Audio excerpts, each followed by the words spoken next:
In this pod, we'll look at Shakespeare's presentation of the character Juliet in his play Romeo and Juliet.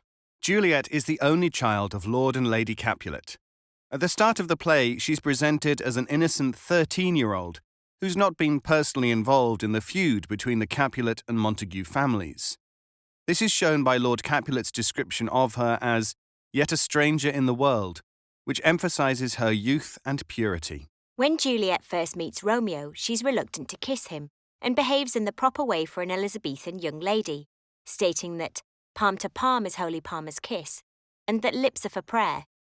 At this point in the play, Shakespeare presents Juliet as pure and devoted to God. However, her quick-thinking replies show she's clever, mature, and Romeo's equal.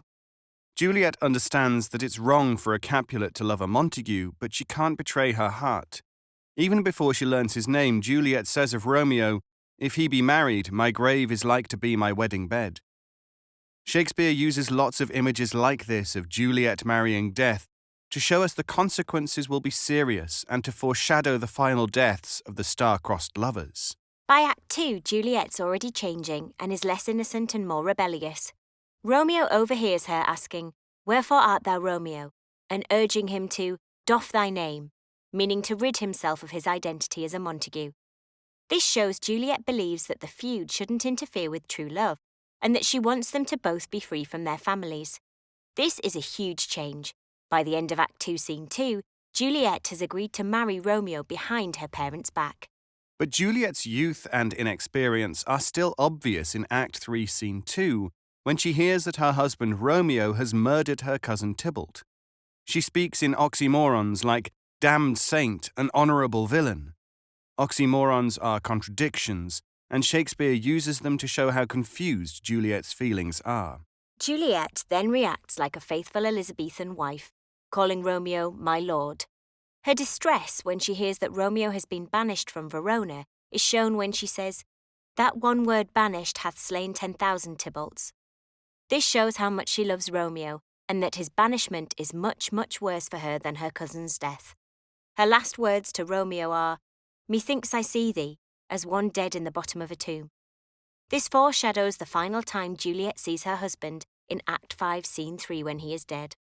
By marrying for love and not for wealth or power, Juliet has rebelled against her family.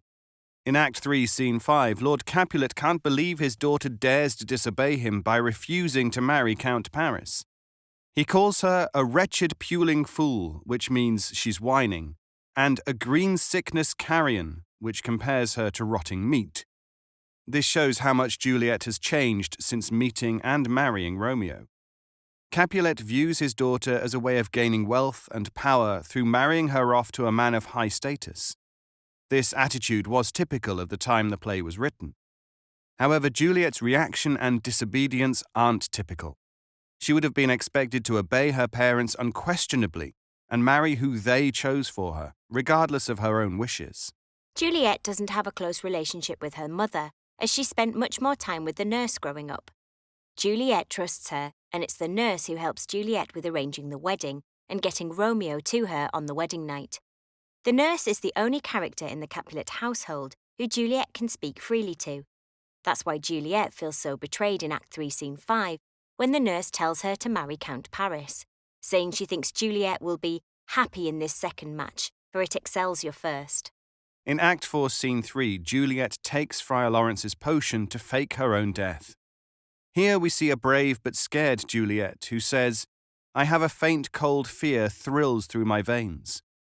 This is a very different character to the dutiful, obedient teenager we met in Act 1. Juliet's determination to be with her one true love is shown in Act 5, Scene 3, when she uses Romeo's dagger to kill herself after he has died by poison. Though suicide was viewed as shameful in Elizabethan times, it could be argued that Juliet's is an honourable death because she dies for love and to be reunited with Romeo.